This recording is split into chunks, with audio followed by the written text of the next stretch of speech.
how did you move from the Turkish operation to the Cali cartel, the Colombian narcos? Stephen Mee was a former notorious international drug smuggler. He also had links with the Colombian cartel. One time he escaped prison and went on the run. There's quite a few things in between. We started doing the cocaine from once we finished with cannabis, because I was taking cannabis from Spain to Holland. I was getting cars from England, selling them in Spain, swapping them for cannabis. Trafficking hundreds of kilos of cannabis, what is the street value of that kind of drug? Well, at the time, when we first got it back, we were getting £5 a kilo. Tell me about that escape, because what I read, a gang, sprung you from a security van, a prison van, with rockets and weapons and all sorts of things. But I've heard you say... The truth is that... Welcome to the Second Chance podcast. I'm your host, Raphael Rowe. On this podcast, we talk to people from diverse backgrounds who share their stories of redemption, resilience, and second chance. Go to our YouTube channel so you can watch those interviews, subscribe, share, and click on the notification bell so you don't miss an episode. Thanks for coming in, Steve. My pleasure. Journey down from Liverpool. Yep. Just setting the record straight, because most people journey down from Manchester. Yeah. Because most people think that you come from Liverpool, but you're a Mancunian. I'm a Mancunian, born and bred, yeah. So the reports at the very beginning are always wrong. Yeah, the reports of the Liverpool side came from the police, really. Who said I was from Liverpool because there was, I think the only knowledge that they had of me at the time was that was speaking back slang, so they thought it was Liverpool. I've read a few things before meeting you, and the headlines have described Steve Mee as notorious international drug smuggler, gangster, one of the very few to have direct contact with the Cali cartel, the Colombians. Lots of stories that depict you as one of the UK's most notorious drug smugglers. There's also stories that describe you as an artist, something that you've been doing since you were a very young boy. How true are those accounts, first? And how would you describe yourself? The gangster side of it you can take out, because it was never that for me and the people I work with. I think we came before the modern type of gangsters came. Ours was built mostly on trust, so all that side of it is just propaganda, I suppose. I just see myself as an international businessman at the time, moving quantities of a product from one country to another. That's how you saw it. That's how I saw it, yeah. I know it wasn't that. I was dealing in death and all the things, but while you're dealing with it or while you're doing it, you're not thinking of things like that. You're just thinking about how do I get that from there to here. And did you think like that when you were in the thick of it, or on reflection, done your time in prison, come out and reflect? Only on reflection. In the thick of it, you don't think about anything. You've not got time to be thinking about what happens with the stuff. You know what happens, and I think you just push it. I think criminals tend to have little cupboards in the mind that they can bury nastiness in, I suppose. And how would you describe Steve Mee today? Just an artist. That's all I do, 24/7. Paint pictures, do shows all over the country. That's it, just paint paintings. And when people like me come along and want to talk to you about your past, your history, your criminality, your art, what do you think when people are interested in listening to your story, your journey? Yeah, it always seems strange, because I never seen it as anything other than what I was doing at the time. I've never gone up to somebody and said, "Do you know who I am?" That's how it's just been a thing that I did at the time. I've never used it against people, or, to my knowledge, I've never bullied anybody because of my position or anything like that. People just used to work with us, and that was it. And when people start with who is Steve Mee, we have to go back to your childhood then. Yeah. Tell me a little bit about your childhood, where you grew up, what your life was like from, I don't know, the day you can remember until you committed your first ever crime. Yeah, we came up, a big family, 9 of us, 9 kids. Mum and Dad, my mum was, she had Parkinson's disease and used to drink a lot of alcohol and take the Parkinson's drugs, which used to send her loopy. So she was all over the place. which led me to run rampant as a kid, really. I think my earliest crime where I've got the thingy was my own primary school at the age of 9, where I went back on my own and burgled it. Left the door open with a bit of balsa wood in the push exit door. Left that and came back and got the collection box. What motivated you to do that at 9 years old? I don't know. Maybe being poor. I'd already been shoplifting by this time, because we used to get a certain amount of money to go shopping off my mum, and it was never enough. And if we came back without everything, we used to get beat up. So we used to shoplift and bring it back. So we had no choice, really. So I think that was about 8. Was that part of the training? Was that part? Definitely part of the thing. So your mum knew what you were doing, or had to do? Yeah, had to do, yeah. And come Monday, we was round. So we'd go on Friday, and come Monday, we was out selling the stuff we'd stolen, which was supposed to be our food for the week, to the neighbours. That's how poor we was at the time, and we used to steal more food. I found out at the age of 9 that if I stole more food, I could have more food to eat at home. It's quite a simple process when you're young and poor. They're very desperate. Yeah, well, yeah, but we didn't notice it as kids. It was just most people in that area, Newton Heath, there was some who had a bit of money, but it was a poor area. It was all in the same thing. But we because there's so many of us, I think it hits us a bit more than other people in the area. And not everybody, to be clear, not everybody who comes from deprived poor areas do end up going on and committing crime. No. Sometimes it's because the right role models are not there, whether it is your mother or your father or elder brothers. What was your siblings like? Because you say you had 9. Yeah, none of them. None of them committed crimes, none of them. Yeah. Just me, yeah. And where do you fit in that 9? I'm in the middle, so I'm right in the middle of them. So it was, I got it from both sides. So my younger ones was the ones I went shoplifting with, my younger brother and sister. And then the others was just workers, really. I didn't get it from my family. My dad was a straight working man. And like I say, my mum was just off her head most of the time anyway, so... And what about the sort of older adults or children? Were there no mentors during your time that sort of said, that's wrong, don't do that, go down this road? No, the mentors was the other way. Go take him up to the canals and the warehouses up there. We're getting through a little window. That was the people who was my mentors, who used to take me burgling and stuff like that. Not like in these days where they go and look after you and things, no.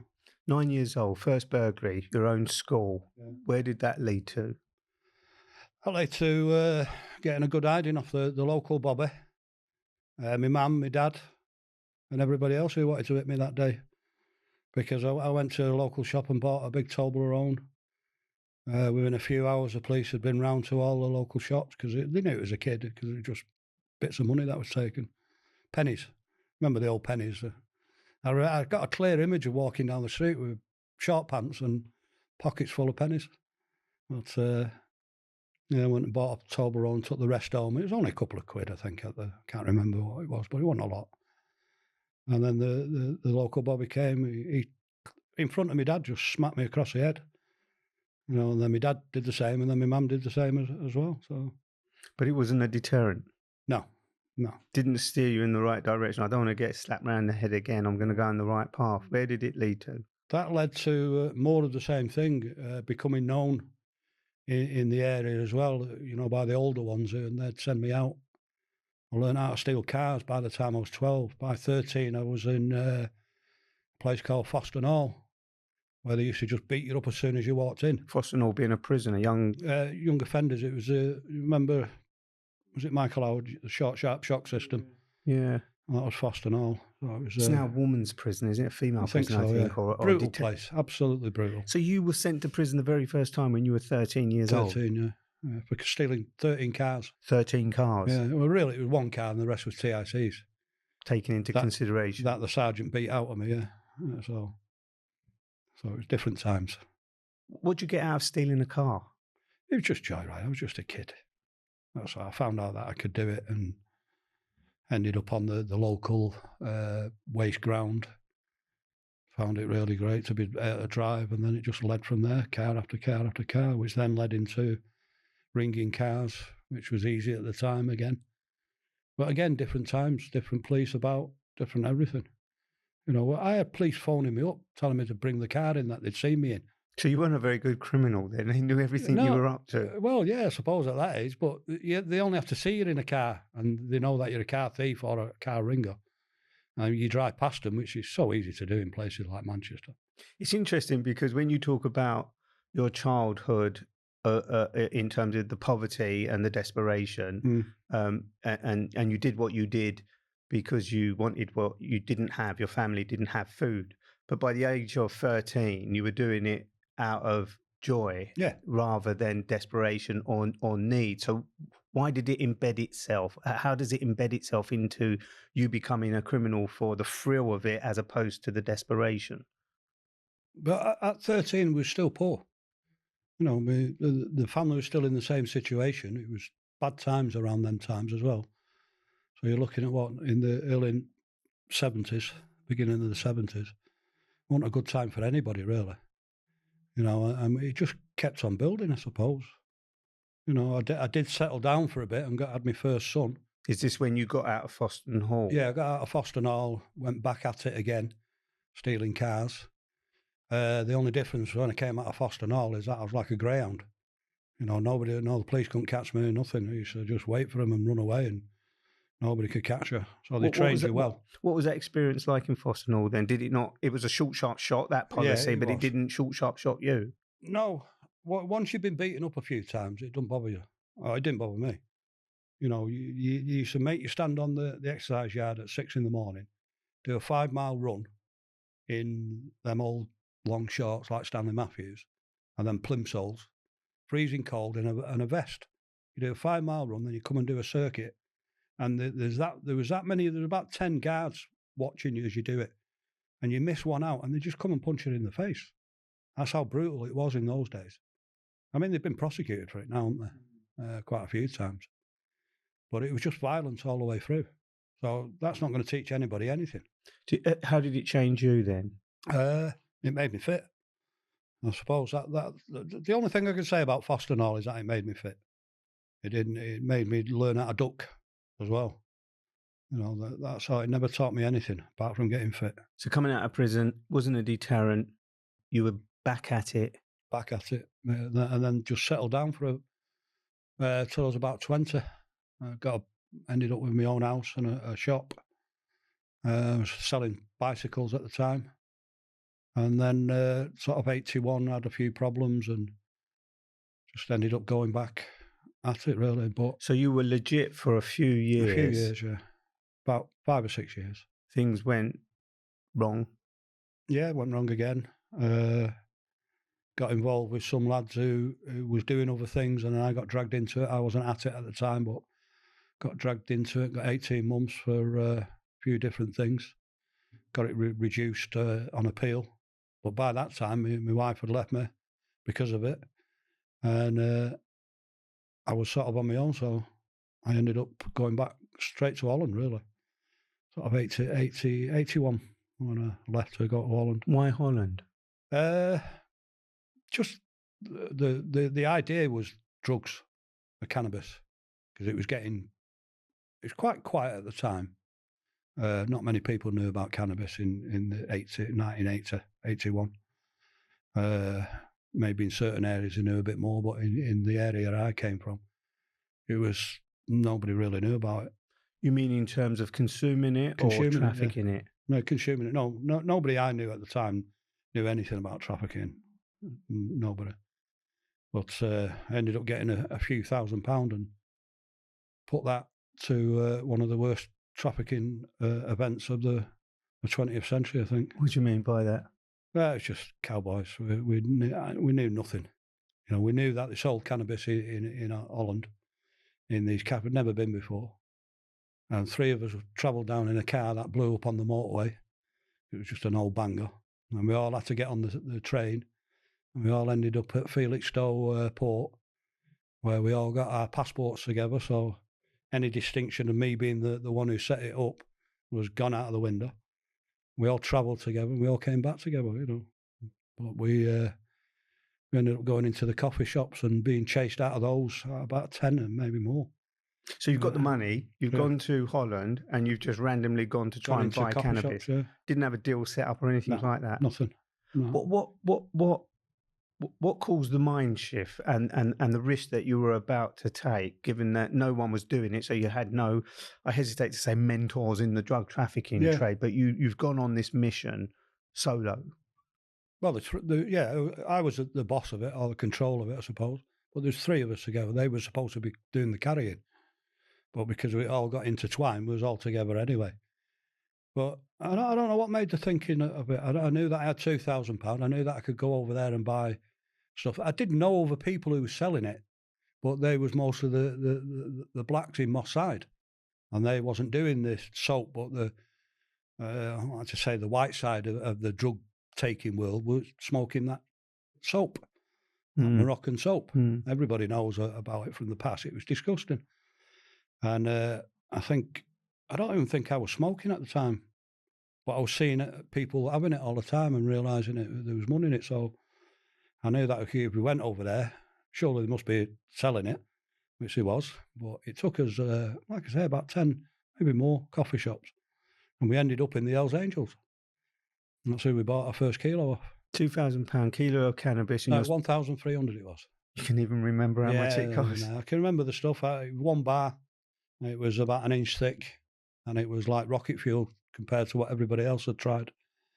So it flew out, you know. So you got it back to the UK and distributed it? Yeah, we got it back through a comedy of errors because we got back on the boat. They'd smoked, I'd had a bit to drink, we fell asleep, we got up, we was the last ones off the boat. Everybody had gone. There was one copper left, and he had to help us get over the barrier. And one of the lads had strapped it to his stomach, and he couldn't jump over the barrier. So the copper had to help him over the barrier. But, so all 3 of us, it was a comedy of errors. But it led to, we was back within a week. It was 2, and then it was 4. And then we learned from what we'd found out by mistake that if we stay on the boat, there's nobody there. And we ended up just throwing it off at the front end of the boat onto a spare bit of land, and then people would come and pick it up in the bags full, 40, 50 kilo.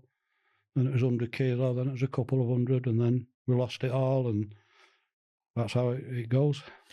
When you're trafficking hundreds of kilos of cannabis, what is the street value of that kind of drug? Well, at the time, when we first got it back, we was getting £5 a kilo for it. I mean, the soaps was bringing about 2 or 3 at the time, but ours was good stuff. We ended up with a good contact. But that varied all the time, depending on whether you got there and they had it or not. You know, or you ended up with really terrible soaps. And this is not an advert for people to go smuggling cannabis, but the benefits, the financial benefits, obviously changed the trajectory of your life, because now you've got more money in your pocket than you probably ever had before. Yeah. Why didn't you stop then, when you were sort of earning money, had money, losing money? Yeah. So was the next one, isn't it? Every drug dealer on the planet will say, "Yeah, we'll stop after the next one or the next one." And then you've got another 2 people in your team and they need looking after. And then you've got another 4 people in your team and they need looking after. And the money is no longer just yours. It's a team. And once you get to bigger amounts, you know, the more people are involved in it. Was it worth it? No, none of it was worth it. No, I'd change every day of it for a week of freedom outside with my family. How did that Holland, UK trafficking come to an end then? What happened? Did you get caught at some point? Yeah, we got caught in Holland. Me and Curtis got arrested on the same morning, early morning. Dawn raids with stun grenades and flashbangs and helicopters, and all special units came for us. We'll talk about that in a minute, but before Curtis Warren and your relationship with Curtis Warren, but before you, or was Curtis already involved with you at this point? No, I met Curtis in 1991. Right. So before then, when you were on these missions, you never got arrested for that. You never did time for that. Never got caught for that. No, 1991 was the first drug offence for me. Right. But I heard that or read that you at some point were in a prison and absconded from that prison. Yeah, it's for cars though. Oh, Yeah. that's when you were doing time for car Yeah, stealing. so I got nicked for again stupidity really. I got nicked for a car, Datsun, a Nissan Silvia that would run completely, so it was a total write-off. And I got seen driving down the road again. So they get a phone call to come in and thingy, but we had a lot of money in the car, a few grand in the car, and I decided not to give it in. But I'd been caught on a motorbike, so a BMW, outside the shop, went in to buy an helmet, and then when I come out, I got jumped on by quite a few police, and got taken in and got 4 months for that. But while I was going up for the thingy, the police came down and said, TIC this and the cars, and it'll get run in with this 4 months. Well, I told them not to, and told them to bugger off and all that stuff. And then I got gate arrested and got 18 months for it. So not a smart move again. And it was while once I'd absconded that I went over to Holland again, and it was from that point, from the thingy, I was on the run. But you don't call it on the run, but absconding, you're on the run, aren't you? Mm. So that was 87. And I went there till I got caught in 91 into Holland. So you were wanted here in the UK, but you went to Holland and continued your operation of drug trafficking. Not so much drugs, all drugs. It was all sorts of things. We used to do crime, car ringing in Holland, and it was you got caught for that over there. You got very little, but I ended up getting a chase in a stolen car. I think that was 87, 87. And we ended up in a big mad chase across Holland, where they thought we was IRA terrorists. They caught us in a place called Assen. One of my friends foolishly spoke to somebody while we was out looking for cars and stuff, and he thought they was Irish, and a couple of weeks before, the proper IRA had been caught on the border. So the call had come out that there's more IRA in the town, and they came after me. I drove away. A policeman hit the back of the car, flew over the top of the car. So the call then went out that officer down, and I think they hit the car 6 times with guns, and they shot at the car. While you were in the car? Well, I was in the car being chased, yeah. They were shooting after you? Yeah, 6 times it is. Did anybody get hit? No. You got arrested? We got arrested a few hours later, where we'd got away, lost them all, and ended up hiding up a tree, and they found us. The dogs found us eventually. But everything was looking for us because they thought we was terrorists. But you weren't? No. You were just car thieves? Just car thieves, yeah. But you got a prison sentence for that? It got 9 months. So we had stolen credit cards and the car as well, and we got 9 months for that, including the hurt that we gave to the police. But they came to court and started off saying that it was intentional, but then they realised that he'd crashed into the back of us, and so it ended up okay. In terms of the charges against it went police. From serious, like GBH, to nothing really. It was so you ended up in prison, and is that when you first meet Curtis Warren? No, that's where I met a lot of Turkish people, because I was on the run by this time, so I tried to escape from there, which was they called it Huis van Bewering, which is like a local remand place, but it's not high security or anything. And a big gang of Turkish blokes smuggled some diamond wire in for us, and it was they had square bars on the window, just little thin strips of metal, but they was all square. So if you took the middle 4 out, you could get through the window. But I got about halfway through and it snapped. So the following day, because you're allowed to escape in Holland, technically, you don't get any extra time as long as you don't create any violence or any damage you have to pay for as well. So there's no crime against escaping from a prison? No, you're allowed to escape. Yeah. Most of Europe's like that, actually. But over here, you get highly punished for it. But you didn't succeed in getting out? No, then they took me to, because I was wanted back for the absconding, they took me to Groningen police station, kept me there for about 3 weeks. And eventually the sergeant came, he said, look, they're not coming. They're supposed to come and pick me up, the customs English. Supposed to come and pick me up and take me home. but they never came, and he just let me go. And that was it. Then I went straight. I was in Istanbul within a few days, mixing with the Turkish people. So you built a relationship with Inside, Turkish? yeah. Met some big, heavy-duty Turks, I suppose, at the time, yeah. What was your mission in Turkey? Just cannabis, again. We just stayed with the cannabis there. We would get loads of cannabis. He had all the contacts with all the Moroccans and everything. So you were moving cannabis from Turkey to where? Back to Holland. Right. Yeah. Selling it, making money. Selling it, making more money there than you would in England with it. What did you do with the money? Reinvested it a lot and lived. Because, you know, when I escaped properly in 91, I was on the run properly. So the amount of money it costs to keep you away from everything. The escape you're talking about in 91 was in the UK, in Manchester? In Liverpool. How did you get back to the UK? So you're on the run from this Kirkham, even though they didn't come and get you. You're trafficking drugs from Turkey to Holland. How did you end up back in the UK in prison? When we got deported, when they arrested us for the big one in Cali. What happened there? There was involved with the Cali cartel, and we shipped 440 kilo back, and it came on top. We got arrested. They came late in the early morning. Hold on a minute. How did you move from the Turkish operation to the Cali cartel, the Colombian narcos? So there's quite a few things in between. We started doing the cocaine from once we finished with cannabis, because I was taking cannabis from Spain to Holland. I was getting cars from England, selling them in Spain, swapping them for cannabis, moving it up to Holland and selling it there, because we was always trying to get the good stuff that sell better than it would in England. So we used to get quality, send it and sell it in Holland. And then a bit of a group got together and asked if I wanted to do a smuggle. So I was just a mule for it, and it was to Ecuador. And the trick was that we went there, the military had put it, you take it to the airport, the military had put it on the plane, and you'd have to get it off yourself at the end in Europe. And the only thing that was in the suitcase was cocaine, 24 kilo in one suitcase, and then you have to kamikaze it through the customs.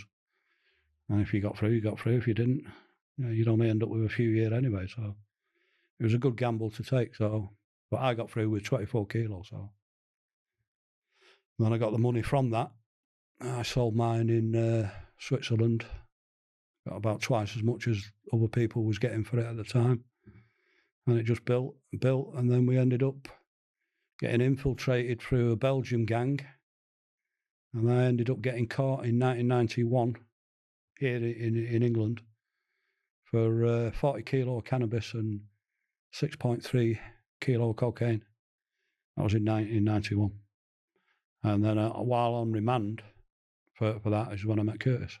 It sounds like a lot of drugs which are worth a lot of money. Yeah. Sounds like there was a lot of money going through you and the gangs that you were operating with. And people, I suspect, will think that Steve Mee was a very wealthy man at that point who could have taken a step back and let others do what you were still doing. Why did you continue to do what you were doing? Well, at that point then, once I met Curtis, I was in prison, obviously. And then I escaped from there. Because at the time, it was...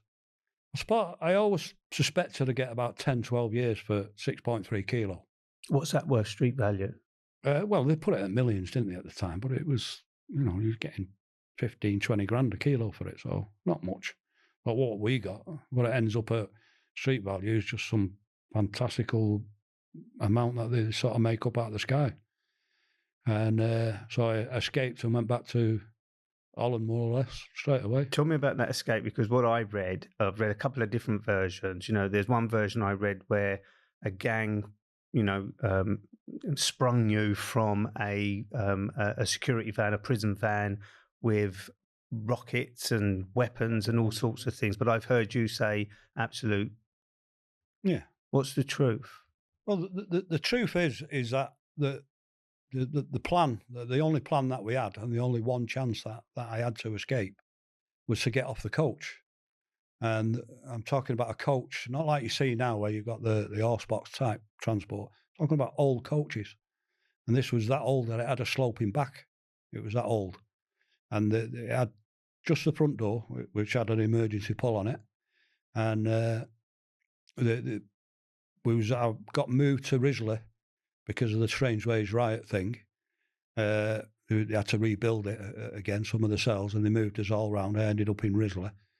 And my transport was from Risley to Manchester Crown Court. So I've been found guilty at the Crown Court. They shipped us to Risley eventually. And then was waiting for transport from Risley back to Crown for sentencing. And it was then when I escaped. I had to take an innocent criminal with me who had nothing to do with it. But, how did that come about? Why? That came about on the actual steps of the bus. I was cut to him, and this lad, I knew him, but he didn't know anything about what was going on. And I said, something's going to happen in a bit. And he went, I didn't get time to say anything. And we all got on the bus. And it was prison guards who was taking us in them times. It wasn't police like it is now for Cat A's and what have you. And I was just a normal prisoner. I wasn't anything thingy. It was Cat A wasn't a big thing in 1991. And we got on, and the instructions was that I had to get off the coach. So somebody was going to stop the coach, which they did. They pulled up on the roundabout at Risley. I don't know if you know it. So just outside the prison is a big roundabout, which puts you on a dual carriageway, then puts you on the motorway. And he stopped the coach there, the driver. He'd been there all morning as well, which is, sitting outside in a prison yard all morning, because we didn't get moved till 2:00 in the afternoon. So I didn't even think he'd be there, but he'd managed to stay in place.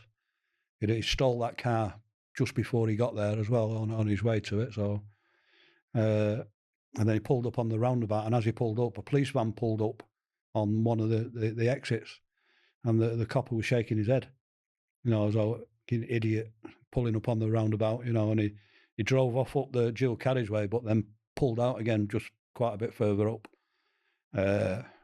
slammed the brakes on, the coach slammed the brakes on, and I just got up and shouted, nobody move, and nobody moved. And by the time I got to the front of the coach, because it was only wasn't a full lem coach, it was about 3/4 lem coach. By the time I got to the front of it, I dragged the lad along and pulled the emergency exit, got off the coach. By that time, they'd rallied themselves, the guards, and jumped on this young lad. And I managed to drag him into the car, and they just let go. No guns, no rockets? No, nothing, no. That guns and rockets only came in, I know why it came in, everybody always denied it. That came in when me and Curtis was caught in Holland, and they wanted a way to get us to be triple Cat A, and that's what they used. I get you. Because in Holland, what we'd done, 420 kilo, was nothing. It was, you'd end up on the normal wing, in the normal prison. You wouldn't end up in a triple Cat A super, it was an ex-concentration camp that we was in. You're in the back of the car with this unknowing convict who is now innocently escaped with you. Yeah. And you make your escape. Where did you go? What did you do? Well, there was a plan in place. We got took to a house. Skill Sales was waiting there to take the cuffs off. But the problem is that the problem came before it. I was supposed to be attached to a 6-foot summit black man. Right, who was part of the thingy. And then on the day that we went down to reception, they called somebody else's name out. He got a cuff to somebody else, and I got cuffed to this young lad.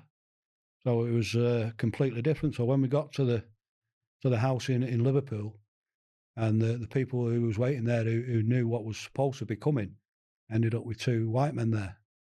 So it was a bit of a shock. So there was a few phone calls saying, do we get rid of them both, or what do we do? It was a panic. And eventually somebody who knew one of us managed to get through to show that it was me. So we cut him off, and somebody took him in a taxi to Lime Street train station, dropped him off. He went and met his missus and made her pregnant that night. Had a baby from that night as well. And he ended up going to court and getting off on the the little charge that he was on anyway. So it was a thing that he's talked about all his life. So something good came out of yeah, what something good most came people. out of that. But for you, Terrible.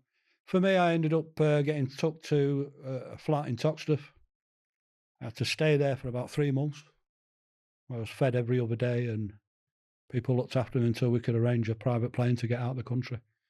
Because it was all over the papers, all over the news. Everybody was looking for me, and I was kept protected for quite a bit. but you were a well-known face at this point, at least to the police, because you've had this career of being a juvenile criminal who's now escalated into a major drug trafficker who is escaping from police vans with or without guns, and now you're wanted and you're hiding. How did you get out of the UK? A private plane. You did get a private So plane. a small airport in Yorkshire. We got in, there was a pilot waiting there for us, and we just got in a plane and flew out. Landed at Lelystad Airport in Holland and just walked out. There's nobody there, nothing. And you went back to doing more drug trafficking? Yeah, well, I ended up back in Amsterdam. And while I was over there, after a few months, Curtis' case collapsed as well. So his case completely collapsed. So he was in Risley at the same time? No, he was in Strangeways at the time. And that's where you first met him? I met him in Strangeways, yeah. Before your escape? Yeah. What was your relationship like in Strangeways? Well, it was good. We've been to the same places all over Europe, South America, done more or less the same things.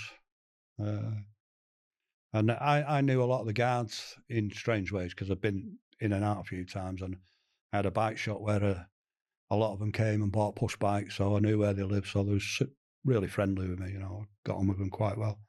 And Curtis was Cat A, but because of who I knew on the wing, all the SOs and all that, they let us go into his cell, which he was never allowed to do as Cat A. Used to get him out, used to do a bit of food for him, used to play chess together. They just used to leave us alone, which they shouldn't have done really. But then from that point, I got to know Curtis pretty well by that time. And we never made any plans to meet or anything because we both thought it was finished. Right.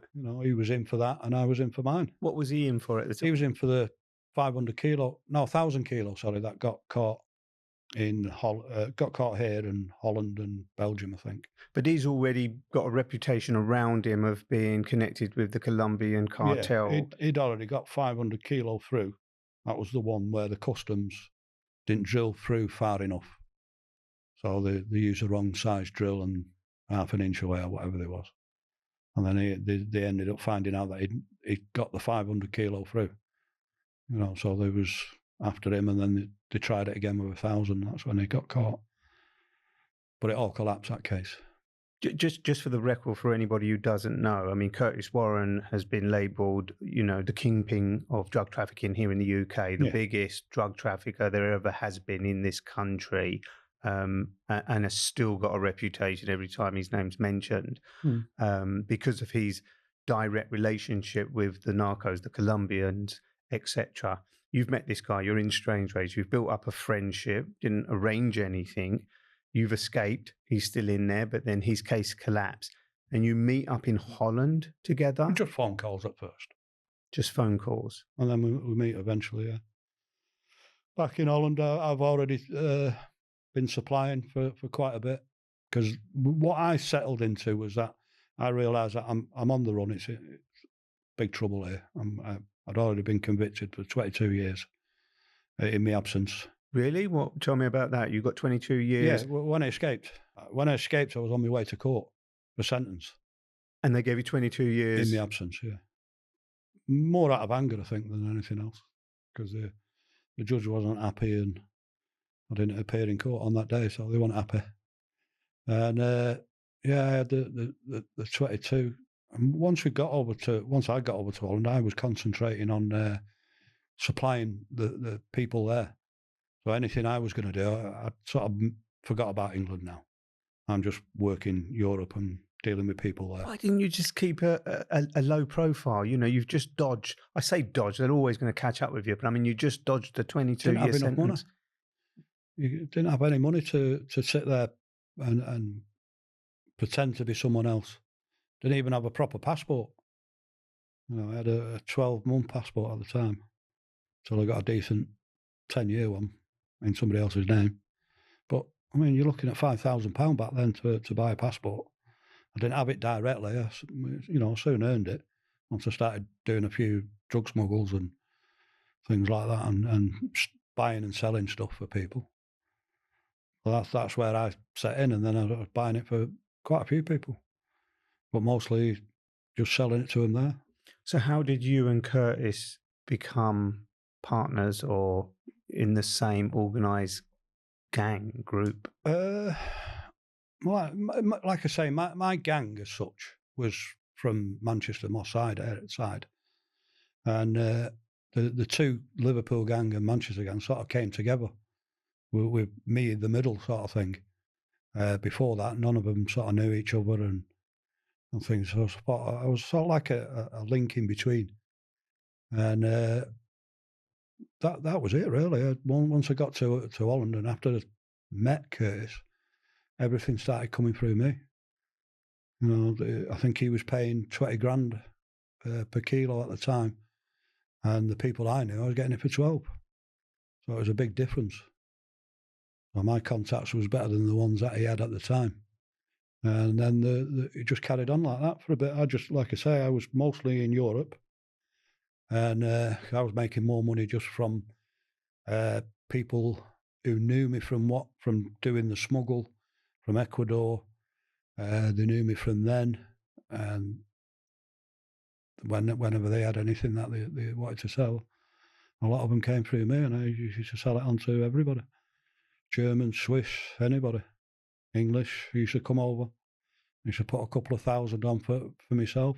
And then eventually the Colombians got to know that they could drop off 100 kilo and 200 kilo and 500 kilo, 1,000 kilo, a couple of 1,000 kilo. And they come back a week later and they get the money. So it soon went up there that my reputation was okay, and they could rely on me to sell it and the money would be there.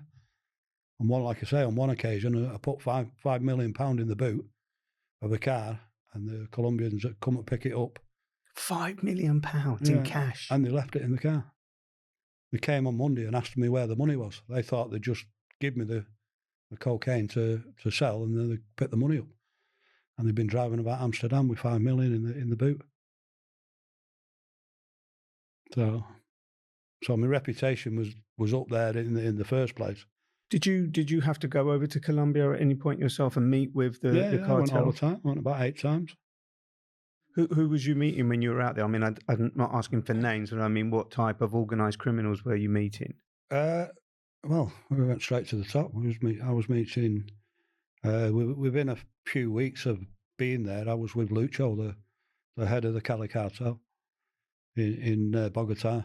Were you not scared? I mean, I'm asking that question based on the movie Narcos and the reputation of Colombians, Pablo Escobar and whatnot that we've all read and heard about, just killing people willy-nilly just because of the way they answer the question. Well, there's a few things. Something's happened recently that I'll tell you about in a minute. But what couple of the meetings was what happened to the drugs. So I was the first person who was in front of them when they'd lost the 3,000 kilo. So 1,000 went to Curtis. The other 2 went into mainland Europe, but all 3,000 got captured by the police, and they didn't know anything. Didn't know where it'd gone. They thought it'd been caught, and so I was the first person in front of them to try and explain where the 3,000 kilo had gone. And we went into Bogota, and the meeting I had me Colombian translator with me, who was a criminal from Holland. And he sort of dissolved into about 1 inch tall, because he knew where the conversation was going. They was asking more or less whether do we kill him now or do we find out properly, because they'd lost 3,000 kilo, and even though maybe it's not a lot to them, but it's all down to reputation, isn't it? So I then had to explain what had happened, even though it wasn't part of my crime. It was nothing to do with me, and I could prove where I'd come from. So that was my only saving grace, was that I had escaped. It was all over the papers, and even the Colombians could look into Google and find me. So they was in and out of the boardroom, and eventually they said, yeah, okay, we believe you, let's get on to do a bit of work. So then we had to start discussing then transport details and all that. That went on for about 2 years. And on and off. how did you see yourself in these moments? I mean, you're sitting in front of me now. You're Steve Mee. You've done your time. You're out. You've changed your direction, and we will talk about that. But at that moment, when you're in the presence of the Colombian cartel, who have a huge reputation, or at least did, and probably still do, how did you see yourself then? Because I mean, to just be stood in the room negotiating with people, not only for your life, but having to explain the drugs, and I just can't fathom that, and I don't suppose many people can. But how did you see yourself at that moment? Again, people don't understand that. It's just you're there. Somehow your life drove you to that in a way. I mean, you've created the problem yourself by committing the crimes in the first place. And one thing led to another. You know, I was in Holland. I was happy in Holland. And then the idea came that if we went to Colombia, I might get a few million. You know, I was expecting at least $1 million each off the first delivery. And until I had that sort of money behind me, I thought I couldn't relax because it was costing a fortune. I moved house in Holland about 6 times just because people didn't deliver the milk. You know, I'd leave a complete house that we paid fortunes for and just run to mostly I used to run to France. You know, if someone spooked me while I was on the run. But it was costing fortunes to be on the run. You know, I ended up buying a plane, £900,000 plane, Gilder plane, sorry, so that I could travel in it, an 8-seater. I learned to fly in Holland as well. So, you know, we was going to be flying into airports on a special system rather than on the main, going through the main customs. But even that turned into a disaster. It turned into Midnight Express in Turkey. We landed there and we came through. We had the full uniform on and we got stopped and got ragged. The plane got searched completely. And then we went to meet the people who was going to meet. And it was only because of one of them that I managed to get out from the airport. And they let us go. And then when we got on the plane on the runway, they came again. Another set of police. 3 times they did it. And I thought we was finished, but we ended up getting off and flying to Egypt to arrange the captain of a ship that was going to be bringing the stuff in. So you were kind of, I say multitasking, but you were dealing with different organised drug trafficking gangs, the Colombians, the Turkish, and no doubt Dutch, British, German, Swiss. Yeah. And you were involved in all of these deals, all the negotiations. Yeah. And what was Curtis Warren's role? I mean, you don't have to answer that, but I mean, you know, given that he has a reputation, I mean, what was his role in it all at this point? Well, he just managed the material when it came back. That's what he was good at, selling. How did you eventually get caught? Well, there's a few theories on it. I still believe, I've always believed this, is that we got mixed up with a really big group called the Dutch, called the ERT affair. They was bringing literally 20,000 kilo at a time. And it's all over. You can check it. You read about it. You'll find it interesting. Called the ERT affair from Holland. And it was a head of the customs, a head of the police, and a gang of criminals, mostly gypsies, and who were met later on in the Triple Cat A. It was called Cobus, the king of the gypsies. And he was coordinating it, and he was bringing about 20,000 kilo a month in. And it was a police and thing. He got 14 years, but he also got a get-out-of-free card. If you'd give the details of the head of the police and the customs who was involved in it, they'd let him go and let him keep his money as well. But I think we was patsies for them. When their 20,000 kilo came through, our 420 came through, and we got arrested for it. I think that's what happened to us. You mean somebody grassed you up? No, well, yeah, the Colombians maybe, because they were sending the 22,000 kilo and put this one in, draw the attention to them, and then they get the big one through. I'm not saying it is, but I do believe that's what happened. Right, okay. So take you off the streets and allow the big one to get through, which is a typical kind of formula, if you like. Yeah. you were arrested by the Dutch police. Mm. Were you sentenced in Holland, or Yeah, I was sentenced in Holland. They have a special team to arrest serious criminals in Holland called the Arrestati team, ex-military, and they come with everything: stun grenades, flashbangs, come through all your windows with charges and all that stuff, and they carry you away naked and just that's it. Ended up putting us in a prison, putting us in a normal prison though, because once we found out the amount, we went just to I got sent to a place called Grava, which is just a normal prison. And then it was Christmas Eve, 1996, and the prison went quiet, literally. And the door came flying open with the Arrestati team coming into the prison for me. Got me on the floor naked, took me out by hands and feet, put a goggle round me, a helmet on, bulletproof vest, put tracky bottoms on by this time. And so I had goggles on, full goggles, headphones, and a crash helmet, bulletproof vest. And then I heard the helicopter come down. And from that point on, then, every time I got moved, it was by a helicopter to court, to everywhere. Even when I came out of the country, when I finished my sentence, they put me in an helicopter to the airport, Nijmegen Airport. And then it was an RAF private jet that took me to Highdown in London. it was obviously all called for because, Steve, you're a man who was dealing with the Turkish mafia, the Colombian mafia, and various other kind of organised crime groups. So you were obviously deemed a very dangerous, capable man. Not only that, you were already on the run from a UK prison, having got out of a 20, this is what movies are made of. How long did you get in Holland? You were going through all this experience. What was your sentence for the crime you committed? Well, first they gave us 7 years. I appealed, and the judge gave me another year, and he actually said for being cheeky. Well, I mean, most people would think you were. Yeah. Did you? Well, we had to appeal because it was part of the people that was involved with it. They was appealing. And is this the one case that you and Curtis Warren were joint co-defendants? Yeah. Right. Just and how long did he get? He got 12 years because he caught him with all sorts of stuff in his house and guns and stuff like that. Well, I was going to ask, given the way that you moved from A to B under all this were you a man who carried a weapon? No, nothing. You didn't They have... didn't find anything in mine. They found my passport, that was it.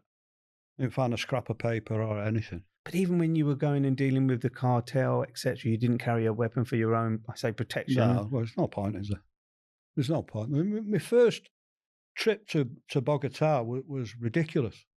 I got to Bogota airport, and the captain said we're being delayed at the moment, and they moved to the back of the runway, and it was then when the military police came and took me off, because the people who was dealing with was senators and things like that. So I drove out of Bogota airport in a convoy of about 6 heavily armed military police. Took us flying out all the way. We never stopped until we got to the ranch that he owned. So what you're saying is that the cartel owned the military? Everything, yeah. The senators, the politicians. Stayed at a few politicians' houses. Well, you can't call them houses. One of them was a full-size bull ring with about 10 mansions all the way around it, in thousands of acres of land, and the others was without the bull ring, but still massive places. Back in Holland, you got 7 years. You did your time in a Dutch prison. 7 years, and then they give me another year on top, so I got 8 years. We went, like I say, from that point on, though, we was already in the triple KA system, because that's when they brought in the mad escape.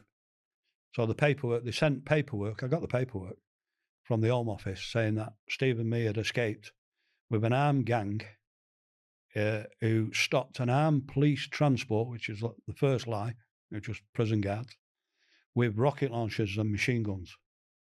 So we put down, in their mind, armed police with rocket launchers and thingies. Well, really, it was nobody moved. I got up and ran away. This is your Risley escape with the escape. unknowing convict next to you who ends up pregnating his wife, etc. So they used that as a means to take us from a normal Dutch prison, which we would have ended up doing all our time in a normal prison, into this triple Cat A prison, which was a place to behold, really. You know, that was Christmas Eve when they took me there. And the first person I met was a bloke called Frankie Peters, who's still in now. And he was 21 at the time, he was 19 when he got caught. And he was in for killing 9 Turks and a normal Dutch person, where he tortured for about a week and shot him in every joint in his body. And he was doing what they call natural life at the time, which was 21 years. He's still in now because they changed it over the years. At the end of your sentence in Holland, you get extradited back to the UK to do this 22 years that you escaped from. Yeah. So you're back in the UK. Not quite back in the UK. They even used the fact that I was going to be extradited. I should have been extradited the following day, but they came and put the arrest warrant in the night before. So that means instead of coming back to England, which we would have done naturally under armed guard, I then had to go to court to be deported. So that took about 4 weeks. So they managed to grab another 4 weeks free of charge, which I never got back. Oh, they stole that off me as well. All the crimes you got away with that you didn't do those 4 weeks for, you know. I tried to get it back, but I never got it back. You're in the UK and you're in the British prison system and you're AAA? AAA, yeah. What does that mean for people who don't understand? I was an A man in prison, so I know what it's like to be on the book. You know, I had the blue book with the big letter A. Everywhere I went, dogs, escort, lights on, all that. Same thing, but 10 times worse. So the Whitemore one was where they took us first. They took us first to Highdown, and they put me on the wing for about 3 hours. And within 3 hours, they found out who I was. And then that's when they came in with all the police and closed the prison down. Couldn't move us to Whitemore at the time. They had to put me in the block for a minute. Well, for about 4 weeks. And then eventually they took us to Whitemore and the triple Cat A. You go in there, you go into... Whitemore's a Cat A prison anyway. So you go in through the whole security, and then you drive to the back end of the prison, and then all the security starts again. So you go through all the metal detectors, everything. Everybody who worked there, even the guards, they had to go through 2 sets of security. Especially visitors, they went through it pretty bad. And you end up inside a prison. So it's a complete prison, a complete Cat A prison inside a Cat A prison. So you'd have to escape from a Cat A prison into a Cat A prison and then escape from there. It's impossible. What was your life like in all the prisons that you've talked about in this interview? You talked about various different prisons. You talked about, you know, being in an ACAT prison within an ACAT prison, being in a slightly more open prison, being treated under gunpoint whenever you get moved from A to B. But when you were living your life, if I can put it like that, on a day-to-day basis, what was your life like? Because no doubt you had this reputation behind you. You were connected with, you know, the Colombian cartel, with Curtis Warren, with the Turkish mafia, etc., etc. You know, people have this impression that you know, someone with your reputation will be at the top of the hierarchy, and that you get what you want, when you want, how you want, etc. Is it true? Well, not in the triple Cat A, because you're in with. I was in with Kenny Noy, Mickey Steele from the Essex Boys, and a Turkish lad called Kano, who was in for 400 kilo of heroin.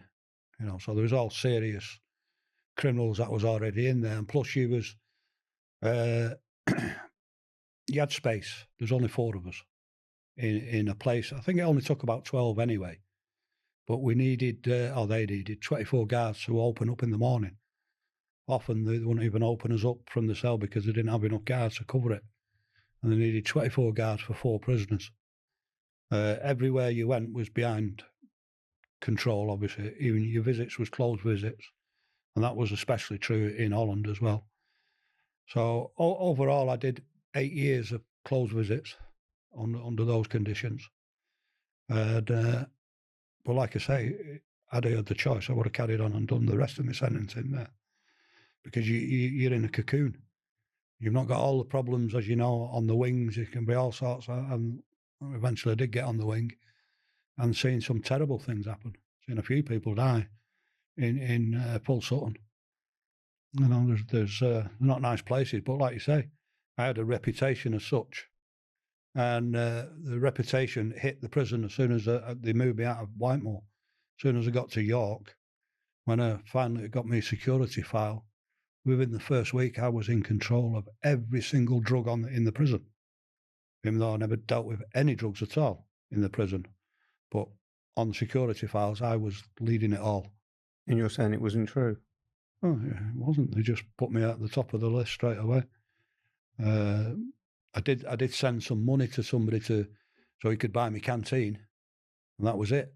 That was me at the top of the drug list for ages. So, but you and I know that if you're sending somebody money in their canteen, it's actually, it's free canteen, because it's more valuable than drugs if you're not a drug taker. Yeah, yeah. And you never were, even though you dabbled in so many drugs. Never. But that begs the question, given what you did, cannabis, cocaine, what do you think now about the violence and the culture that cocaine has caused, not just in Manchester and Liverpool, but across the UK? How responsible, how remorseful are you, if at all, for your part in how cocaine has become the norm, etc.? Yeah, I'm completely remorseful for what I did. Not only was it a waste of my life, it was obviously caused a lot of problems to everybody else. I missed all my upbringing. I created it, the same system, I suppose, in other people's lives where they missed all their upbringing just because they could buy drugs that I'd supplied. It's a horrible game. It wasn't back then for some reason. It didn't feel like it was. It was more of a drug culture, dance culture. That's how we were sort of seeing it at the time. And most of the people we knew was involved in the raves and there was a club called the Roxy in Thingy. It was all everybody of a like sort of thing. We didn't sort of see the seedy side of it, and the violence never really came near me. Obviously it must have gone on below in the different levels, but a lot of mine was done on trust and Thingy. So I think we was the last of them that people trust. After that, it seemed to just go really violent. It's good to hear you say that you regret what you did and you're remorseful, and that should be a message to anybody who is caught up in that. And it's not the first time I've heard that. But then you have a completely different side to Steve Mee, and that is the professional artist that I think you were before you even started out on your criminal career in the detail that you've shared, but then went on to develop that ability and that skill whilst you were in prison and maintain it today. Tell me about your art prowess. Well, like when I got nicked years and years ago, when I went to Foston Hall, I missed out on over a year in school. They wouldn't let me back in. I was the first person ever to go to prison from that school. So they wouldn't let me back in. So I missed a lot of my education. When it came to careers day, I had nothing to offer. And my option was Manchester Abattoir, or I took some pictures into the careers officer, and he sent me to an advertising agency in Manchester, where I took on a trade of sign writing and graphic art and design, and completed that, got my graphic art and design qualifications, and then bought a shop and, like I say, went on to that. But the first thing I did once I got caught was revert back to the artist in me, and sort of knew more or less straight away that, do that, go to the gym and get your sentence done. Don't get involved in all the rest of the shit. And that's exactly what I did. I went through all that, triple Cat A, double Cat A, had a few problems all the way through, but never got nicked or anything. And you know how hard that is to not do. I mean, a lot of people didn't come near me because I was big. I was 24 stone. I used to do massive amounts of weightlifting and powerlifting, really. I broke the baller record in there for the bench press, 220 kilo, on a clean bench. That's all I did, paint and train. People just used to stay away from me. People just left me alone. And how do you use your painting today on the outside world? That's all I do. Paint pictures, sell them. Paint more pictures, sell them. Don't sell them that often because I tend to do pictures that take 6 to 12 months to do now. So. But I read that your art was also available on the Saatchi Gallery website. I mean, so that's no mean feat. You've achieved quite a lot with your talent. Yeah, with the art, we did. did a big show in London about 2 years ago at the Oxo building. We did it I did it in connection with a rapper called Suspect. Did a track about me being at the Oxo Tower. Don't tell me you were rapping on that. No. I'd never belittle myself to that. I mean, show myself up like that. But it was great song. We turned it into an NFT. So what we did is that where I was in Manchester, I was wrapped around a big construction company, and did quite a few paintings, a lot of commissions for him, really complex ones, the Titanic steam engine, and really technical paintings, really, rather than thingy. Old mills that was being knocked down, and this company thingy. So he commissioned me for a lot of paintings, and then we got to know that a big production company in London who had a contact in the Oxo Tower, which is like a 5-story big old mill, and I managed to fill it. So I had 5 floors. We had a special event with the rap song being done. So we had all that crew there as well, which was then released as an NFT. And what we did, which was a little bit special, I suppose, we built a 5-ton prison cell in the event on the ground floor, but we made it out of hemp bricks, and then I wrapped it in one of my first pen and ink paintings that I did, called the Mongolian Hunter, and we wrapped it, like they wrap cars with, wrapped the prison cell with that design on it, and the idea was that each brick then became an NFT, and we'd sell the brick. You buy a big hemp brick made out of hemp, which give the twist of the cannabis side of it, but obviously the legal side of it. And yeah, it was a good show. We did that show.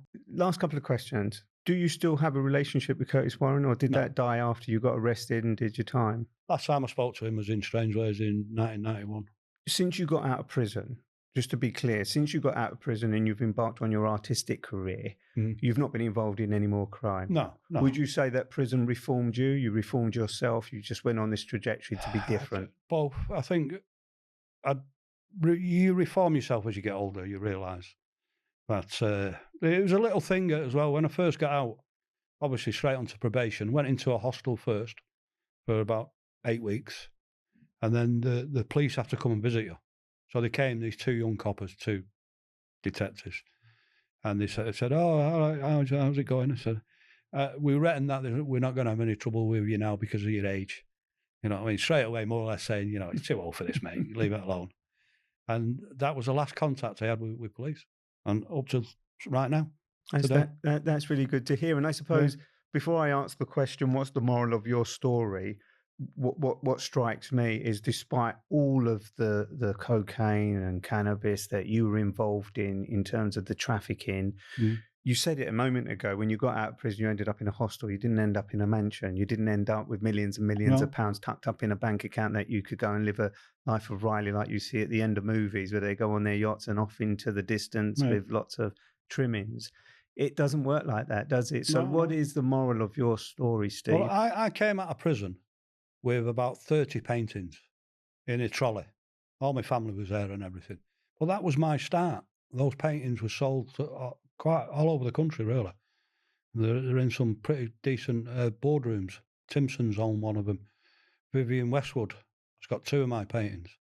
A few other people as well who don't really want to be mentioned, but they've got my paintings in there. So I had something to come out to, where most people have absolutely nothing. Whatever they get, 47 quid at the time or something. That was it.